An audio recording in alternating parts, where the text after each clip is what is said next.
रैम्भ्य मुनि और राजा वसु का देवगुरु बृहस्पति से संवाद तथा राजा अश्वशिरा द्वारा यज्ञमूर्ति भगवान नारायण का स्तवन एवं उनके श्री विग्रह में लीन होना। राजा अश्वशिरा बोले, मुनिवरों, मेरे मन में एक संदेह है, उसे दूर करने में आप दोनों पूर्ण समर्थ हैं। फल स्वरूप मुझे मुक्ति सुलभ हो सकती है। उसके इस प्रकार कहने पर योगीश्वर परम धर्मात्मा मुनि कपिल मुनि ने यज्ञ करने वाले में श्रेष्ठ उस राजा से कहा। कपिल जी ने कहा, राजन, तुम परम धार्मिक हो, तुम्हारे मन में क्या संदेह है, बताओ, उसे सुनने में मैं दूर कर दूंगा उसे सुनकर मैं दूर कर दूंगा। राजा अश्वशिरा बोले, मुनि, मोक्ष पाने का अधिकारी कर्मशील पुरुष है या ज्ञानी? मेरे मन में ये संदेह उत्पन्न हो गया है। यदि मुझ पर आपकी दया हो तो उसे दूर करने की कृपा करें। कपिल जी ने कहा, महाराज, प्राचीन काल की बात है, यही प्रश्न ब्रह्मा जी के पुत्र रैम्भ्य तथा राजा वसु ने बृहस्पति जी से पूछा था। पूर्व काल में चाक्षुष मनवंतर में एक अत्यंत प्रसिद्ध राजा थे जिनका नाम था वसु। वे बड़े विद्वान और विख्यात दानी थे। ब्रह्मा जी के वंश में उनका जन्म हुआ था। राजन, वे महाराज वसु ब्रह्मा जी का दर्शन करने के विचार से ब्रह्मलोक को चले गए। मार्ग में ही चित्ररथ नाम का विद्याधर से उनकी भेंट हो गई। राजा ने प्रेमपूर्वक चित्ररथ से पूछा, प्रभु, ब्रह्मा जी का दर्शन किस समय हो सकता है? चित्ररथ ने कहा, ब्रह्मा जी के भवन में इस समय देवताओं की सभा हो रही है। ऐसा सुनकर वे नरेश ब्रह्म भवन में द्वार पर ठहर गए। इतने में ही महाराज तपस्वी रैम्भ्य भी वहीं आ गए। उनको देखकर राजा वसु के मन में बड़ी प्रसन्नता हुई।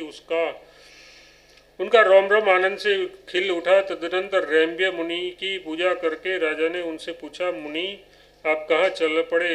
रैम्भ्य मुनि बोले, महाराज, मैं देवगुरु बृहस्पति के पास से आ रहा हूँ। किसी कार्य के विषय में पूछने के लिए मैं उनके पास चला गया था। रैम्भ्य मुनि इस प्रकार बोल ही रहे थे कि इतने में ब्रह्मा जी की वह विशाल सभा विसर्जित हो गई। तब सभी देवता अपने अपने स्थान को चले गए। अतः अब बृहस्पति जी भी वहीं आ गए। राजा वसु ने उसका स्वागत सत्कार किया। तत्पश्चात तीनों ही एक साथ बृहस्पति के राजभवन पर गए। राजेंद्र, वहाँ रैम्भ्य, बृहस्पति एवं राजा वसु तीनों बैठ गए। सबके बैठ जाने पर देवताओं के गुरु बृहस्पति ने रैम्भ्य मुनि से कहा, महाभाग, तुम्हें तो स्वयं वेद एवं वेदांगों का पूर्ण ज्ञान है। तुम कहो, तुम्हारा मैं कौन सा कार्य करूं? रैम्भ्य मुनि बोले, बृहस्पति जी, कर्मशील और ज्ञान संपन्न, इन दोनों में कौन मोक्ष पाने का अधिकारी है? इन विषय में मुझे संदेह उत्पन्न हो गया है। प्रभु, आप इसका निवारण करने की कृपा करें। बृहस्पति जी ने कहा, मुनि, पुरुष शुभ या अशुभ जो कुछ भी कर्म करे वह सबका सब भगवान नारायण को समर्पण कर देने से कर्म फलों से लुप्त नहीं हो सकता। द्विजवर, इस विषय में एक ब्राह्मण और व्याघ्र का संवाद सुना जाता है। अत्रि के वंश में उत्पन्न एक ब्राह्मण थे। उनकी वेदाभ्यास में बड़ी रुचि थी। वे प्रातः, मध्याह्न तथा सायं त्रिकाल स्नान करते हुए तपस्या करते थे। संयमन नाम से उनकी प्रसिद्धि थी। एक दिन की बात है, वे ब्राह्मण धर्मारण्य में क्षेत्र में परम पुण्यमय गंगा नदी के तट पर स्नान करने के उद्देश्य से गए। वहाँ मुनि ने निष्ठुरक नाम के व्याघ्र को देखकर उसे मना करते हुए कहा, भद्र, तुम निंद कर्म मत करो। तब मुनि पर दृष्टि डालकर वह व्याघ्र मुस्कुराते हुए बोले, द्विजवर, सभी जीवधारियों में आत्मा रूप से स्थिर होकर स्वयं भगवान ही इन जीवों के वेश में क्रीड़ा कर रहे हैं। जैसे माया जानने वाला व्यक्ति मंत्रों का प्रयोग करके माया फैला देता है, ठीक वैसे ही ये प्रभु की माया है। इसमें कोई संदेह नहीं करना चाहिए। विप्रवर मोक्ष की इच्छा करने वाले पुरुष को चाहिए कि वे कभी भी अपने मन में अहम भाव को न टिकने दे। ये सारा संसार अपनी जीवन यात्रा के प्रयत्न में संलग्न रहता है। हाँ, इस कार्य में विषय में अहम यथार्थ मैं करता हूँ, इस भाव का होना उचित नहीं है। जब विप्रवर संयम ने निष्ठुरक व्याघ्र की बात सुनी तो वे अत्यंत आश्चर्य होकर उसके प्रति ये वचन बोले, भद्र, तुम ऐसी युक्ति संगत बात कैसे कह रहे हो? ब्राह्मण की बात सुनकर धर्म के मर्मज्ञ उस व्याघ्र ने पुनः अपनी बात प्रारंभ की। उसने सर्वप्रथम लोहे का एक जाल बनाया, उसे फैलाकर उसके नीचे सूखी लकड़ियां डाल दी। तदनंतर ब्राह्मण के हाथ में अग्नि देकर उसने कहा, आर्य, इस लकड़ी के ढेर में आग लगा दीजिए। तत्पश्चात ब्राह्मण ने मुख से फूंक कर अग्नि प्रज्वलित कर दी और शांत होकर बैठ गया। जब आग दगदगने लगी तो वह लोहे का जाल भी गर्म हो उठा, साथ ही उसमें जो गाय की आंख के समान छिद्र थे उसमें भी उनमें से निकली हुई ज्वाला इस प्रकार शोभा पाने लगी मानो हंस के बच्चे श्रेणीबद्ध होकर निकल रहे हो। उस जलती हुई अग्नि से हजारों ज्वालाएं अलग अलग फूट पड़ी। आग के एक जगह रहने पर भी उस लोहमयी जाल के छिद्रों से ऐसा दृश्य प्रसिद्ध होने लगा। तब व्याघ्र ने उन ब्राह्मण से कहा, मुनिवर, आप इनमें से कोई भी एक ज्वाला उठा ले जिनसे मैं शेष ज्वाला को बुझाकर शांत कर दूं।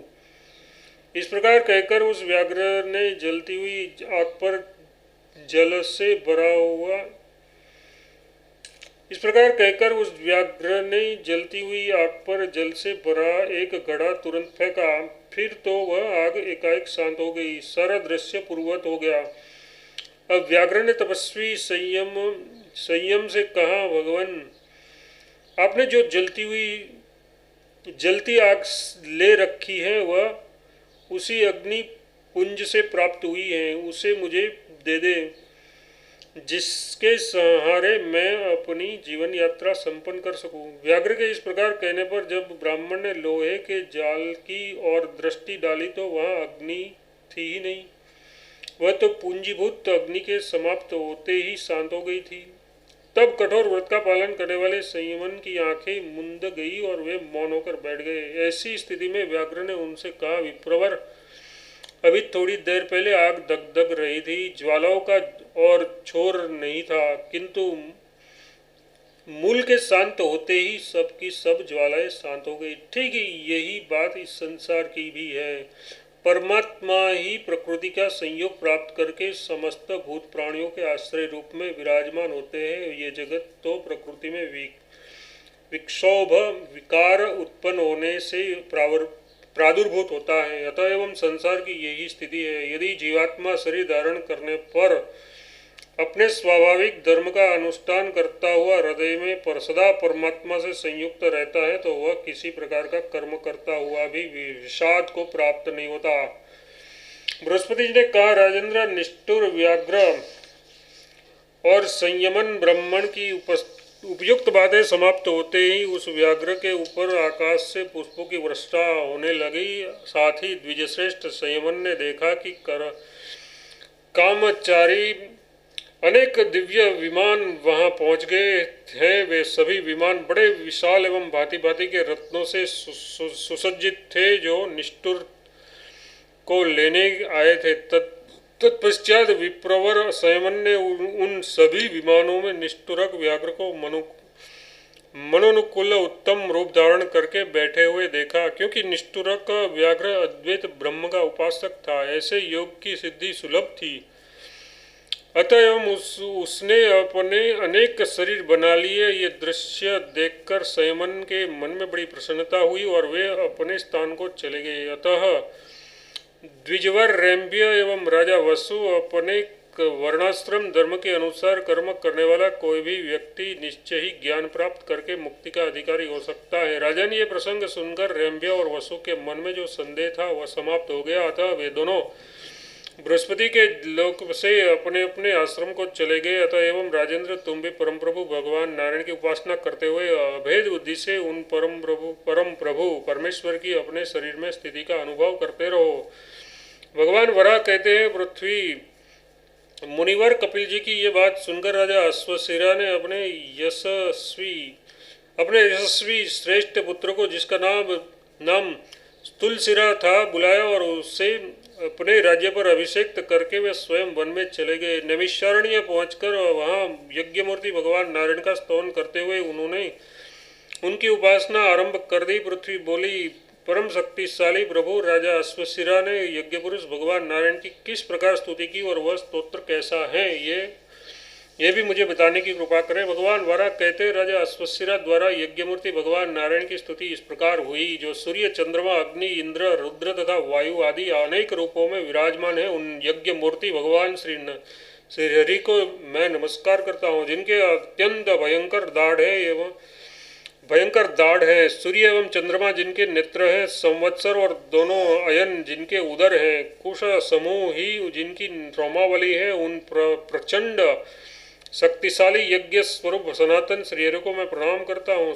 स्वर्ग और पृथ्वी के बीच का संपूर्ण आकाश तथा सभी दिशाएं जिनसे परिपूर्ण है, उन परम आराध्य सर्वशक्ति संपन्न एवं संपूर्ण जगत की उत्पत्ति के कारण सनातन श्री हरि को मैं प्रणाम करता हूँ, जिन पर कभी देवताओं और दानवों का प्रभुत्व स्थापित नहीं होता, जो प्रत्येक युग में विजयी होने के लिए प्रकट होते हैं, जिनका कभी जन्म नहीं होता, जो स्वयं जगत की रचना करते हैं, उन पर यज्ञ रूपधारी परम प्रभु भगवान नारायण की मैं नित्य नमस्कार करता हूँ, जो महातेजस्वी श्री हरि शत्रुओं पर विजय प्राप्त करने के लिए महामायामय परम प्रकाश युक्त